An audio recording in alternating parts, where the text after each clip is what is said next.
Allah, jangan engkau sekutukan dengan apapun, dan berbuat baik, ihsan kepada kedua orang tua.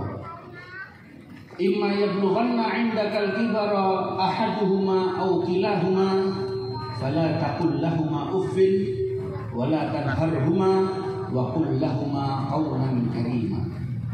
Kalau seandainya salah satunya sudah tua atau dua-duanya tua, jangan sampai engkau membentak atau engkau menolak permintaan mereka, meskipun hanya dengan satu kata. Uf itu dalam bahasa Arab maksudnya mau menolak, agak sedikit menolak begitu, cuman yang paling sederhana. Apalagi sampai engkau membentak, justru engkau harus ucapkan atau perbuatkan untuk mereka dengan ucapan dan perbuatan yang indah, dengan perbuatan yang menjadikan mereka senang. Man asbaha murdiyan li musqitan liwalidain fa ana lahu sahib. Orang pagi hari cari ridhonya saya, sholat duhanya, sholat subuhnya oke, masya Allah, tapi ganyang orang tuanya, kurang ajar sama kedua orang tuanya, aku murka, kata Allah. Tapi man asbaha musqitan li murdiyan liwalidain, pagi-pagi maksiat, tapi dia ada satu amalan yang mengundang ridhonya kedua orang tuanya, maka fa'ana anhu radin, aku akan ridho kepadanya, dalam arti ada peluang baginya untuk bertobat, untuk mendapatkan ridhoku.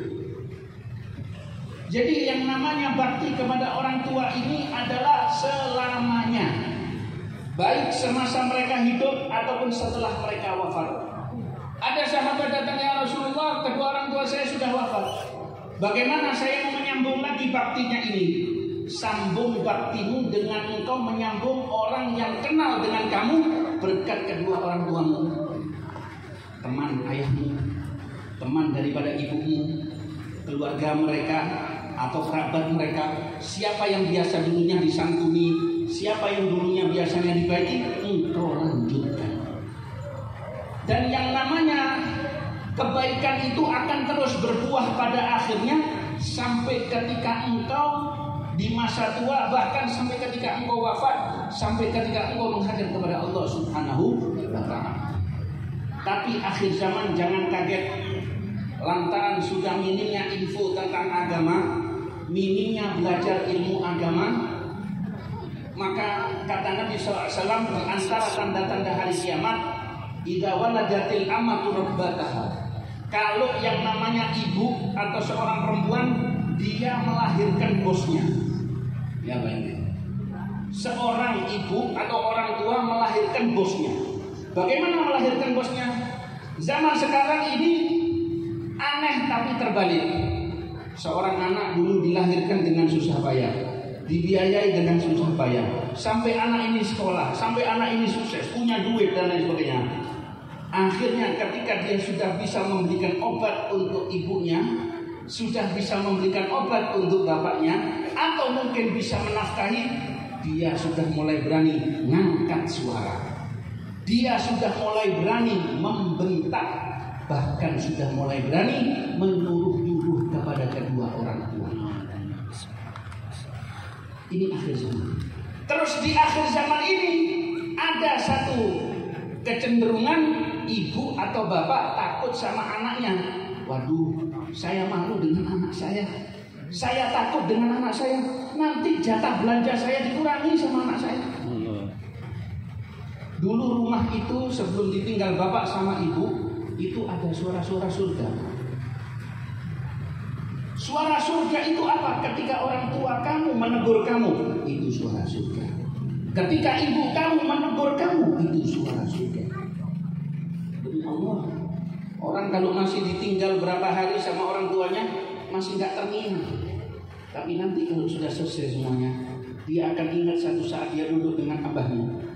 Saya dulu pernah dipanggil sama Al Habib Syekh Al Idrus rahimahullah, beliau mengatakan, dia bilang, ente ingat orang tua ini huma jannatun wa narun. Orang tua itu adalah surgamu atau jadi nerakamu, tergantung kamu. Kamu manfaatkan dengan baik, kamu akan masuk surga. Kamu manfaatkan dengan tidak baik, maka naudzubillah, siapapun kamu, biarpun kamu alim, biarpun kamu orang soleh, biarpun kamu sahabat, wallah nggak manfaat. Biarpun kamu sholat sama Nabi, biarpun kamu berjuang sama Nabi Sallallahu Alaihi Wasallam, ngelawan sama orang tua, insya Allah terjamin mau syahadat nggak akan bisa. Al-Qamah itu bukti. Apa kata Nabi? Bakar saja. Akhirnya ibu yang bilang, jangan ya Rasulullah, jangan, ini anak saya, bagaimanapun juga ini adalah anak saya. Orang tua itu kalau kita belah hatinya, sesalah apapun kita, insya Allah akan dimaafkan sama Allah. Tapi adakah anak itu sebaik apapun kita dengan orang tua kita, adakah kita satu hari pernah ngangkat ayah kita atau ngangkat ibu kita yang sakit, atau mungkin nyebokin mereka? Kalau Anda pernah nyebokin atau sampai pernah membersihkan kotor mereka, maka insya Allah di saat itu adalah surganya dari Allah Subhanahu wa Ta'ala. Apalagi ketika orang tua Anda mengatakan, saya ridho kepadamu, jangan bingung. Satu dunia benci kamu, biarin. Tapi orang tua kamu ridho kepada kamu, insya Allah kamu akan min ahli jannah. Amin, amin ya Rabb. Saya sendiri tuh heran. Habib Syafii ini, Allah, apa sih meninggal hari Jumat? Biasanya uangnya Habib, kalau orang mau meninggal kan ada kabar-kabar dulu tuh. Ya, tertilap semuanya pada berangkat Jumat. Seolah-olah dia itu mempersiapkan dirinya sendiri. Saya nggak tahu apa, tapi saya yakin beliau itu adalah orang soleh. Saya yakin insya Allah beliau itu termasuk minal masdurin, husnul khalizah. Dikarenakan di dalam kehidupannya majelis Al-Habsyi ini, saya lihat kalau yang ada di dalam majelis Al-Habsyi ini adanya khidmat kepada masyarakat, khidmat kepada antum semua, dan insya Allah daripada membesarkan maqam Al-Habib Syekh Muhammad Al-Habib Muhammad Al-Habib mereka tidak akan diam, pasti akan ada keberkahan daripada para aulia as-salihin. Kita menyebut orang soleh, kita menyebut orang baik, itu nggak apa-apa, perlu diceritakan. Tapi ya ikhwani, satu pertanyaan bagi kita, apakah kita nanti bisa nggak mendidik anak kita bakti sama kita? Kalau kita sampai nggak ngaji, kalau sampai nggak belajar, nggak pernah hadir majelis, anakmu nggak tahu bu hadir nang di majelis, yo ngono. Nek waktu di wong iku anake wong liya iso baca tahlil, baca yasin, nek anak sampean mbok cekeli HP terus bendina untuk nek ziarah nang sampean, Pak, ampun Pak, saya nggak bisa tahlil, nggak bisa yasin, ya sudah cuma ada rekaman surat yasin ini. Ini masih akhir zaman, seorang anak sangat ingat dengan bapaknya, luar biasa. Seorang anak ingat dengan ibunya, luar biasa. Karena itu al-birrus salaf. Kebaikan itu pasti akan menghasilkan balasan dari Allah Subhanahu wa Ta'ala. Amin, amin. Akan menghasilkan kebaikan, akan menghasilkan balasan dari Allah Subhanahu wa Ta'ala.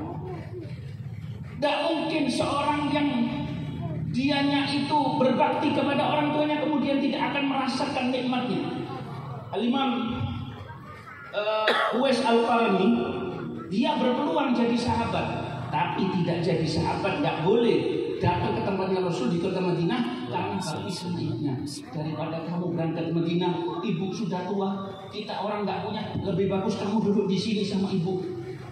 Hitung-hitungan kita lebih bagus mana? Ketemu Rasul apa jaga ibu? Rasul. Tapi dia tahu wa'budullaha wa la tusyriku bihi syai'an wa bil walidayni ihsana. Apa hasilnya? Nabi ceritakan ada satu orang kelihatannya nggak punya apa-apa, miskin, bajunya compang-camping, tapi kalau dia doanya mustajab, nggak pernah ditolak oleh Allah. Insyaallah. Dia nanti di hari kiamat akan mensyafaati jutaan orang. Siapa orang itu ya Rasulullah? Di antaranya adalah Uwais Al-Qarni. Nabi gak pernah ketemu, tapi sama Nabi disifatkan orangnya begini, asalnya dari ini, kulitnya begini, perangainya begini, ciri-ciri fisiknya begini. Dan engkau wahai Ali, wahai Umar, kalau engkau ketemu dengan Uwais Al-Qarni ini, kalian berdua harus minta doa kepadanya. Kata para ulama, rahasianya apa? Karena bakti sama orang tua. Jadi kalau kita pernah bakti sama orang tua, alhamdulillah. Kalau sudah selesai, orang tua tadi sudah wafat, sudah kembali ke hariban Allah, rahmat Anda sudah terputus. Yang bisa Anda jagokan untuk dapat ridhonya Anda adalah orang tua. Untuk amalan kita, ilmu kita demi Allah, tidak ada nilainya.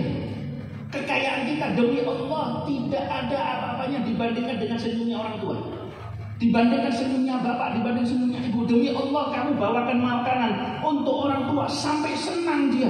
Ya Allah, sekian saya kamu bawa ke tempat ini, bangga saya, alhamdulillah. Itu malaikat duduk sama kamu, mendoakan kamu terus. Kenapa? Al-Imam Abu Yazid Al-Bustami jadi wali karena bakti sama orang tua. Kenapa? Karena dia nggak berani bangunin orang tuanya. Jadi waktu itu megang air dari malam sampai subuh. Orang tuanya itu minta minum, tapi karena dilihat orang tuanya sudah tidur, dia berdiri di situ. Ditunggoi dari malam sampai subuh. Sampai kata para ulama itu karena waktu itu di Suriah musimnya itu musim dingin, kena salju, hingga tangannya itu melukat kayak kena lem di mana? Di gelasnya. Ketika diambil sama orang tuanya, ternyata kulitnya terkelupas. Didoakan sama ibunya. Saya doakan semoga Allah ngasih kamu anugerah yang tidak pernah dianugerahkan kepada siapapun. Jadi seorang namanya Abu Yazid Al-Bustami. Jadi apa yang kita kirimkan dalam hadis ini berkah bagi orang tua kita. Dan jangan bangga kebaikan apapun yang kamu lakukan untuk orang tua. Mohon maaf, syukur saja sama Allah. Gak usah bangga. Kita keluarin duit berapapun juta, ojo bangga. Saya sudah umrohkan orang tua saya, gak usah disebut, ojo cerita no. Percuma dicabut dua malammu. Kamu cerita untuk tahadduts bi ni'mah boleh, tapi untuk sombong, untuk bangga-banggaan jangan. Kamu nggak bisa balas sih. Mau jalan dari Surabaya sampai Mekah, mau jalan sampai Medina, nggak bisa membalas sih rasa sakit yang dikeluarkan dari perutnya ibu. Ibu mengandung dalam perut 9 bulan, bapak mengandung kamu dalam pikirannya seumur hidup. Mikirin.